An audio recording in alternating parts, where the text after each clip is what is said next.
शैतान करबला में खड़ा होकर ना हज़रत इमाम हुसैन का आखिरी सजदा देख रहा था कि अचानक उसने आसमान की तरफ देखा और कहा, तेरी खुदाई को तो गौर से आज देखा है, कहाँ मालूम था कि नूर आलम ऐसे होते हैं। ऐ खुदा, सजदे से कभी मैं इनकार न करता अगर मुझको मालूम होता कि इंसान ऐसे होते हैं।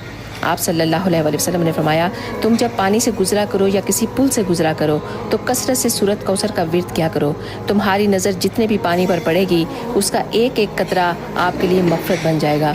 अगर आप दूसरों के साथ इसको शेयर करोगे तो सदका जारिया बन जाएगा। आपको पता है कि दुआ नसीब से ज़्यादा कीमती होती है, क्योंकि जब ज़िंदगी में सब कुछ बदल जाता है तब इंसान के पास दुआ ही एक ऐसी चीज़ बचती है जो इंसान का नसीब बदल देती है।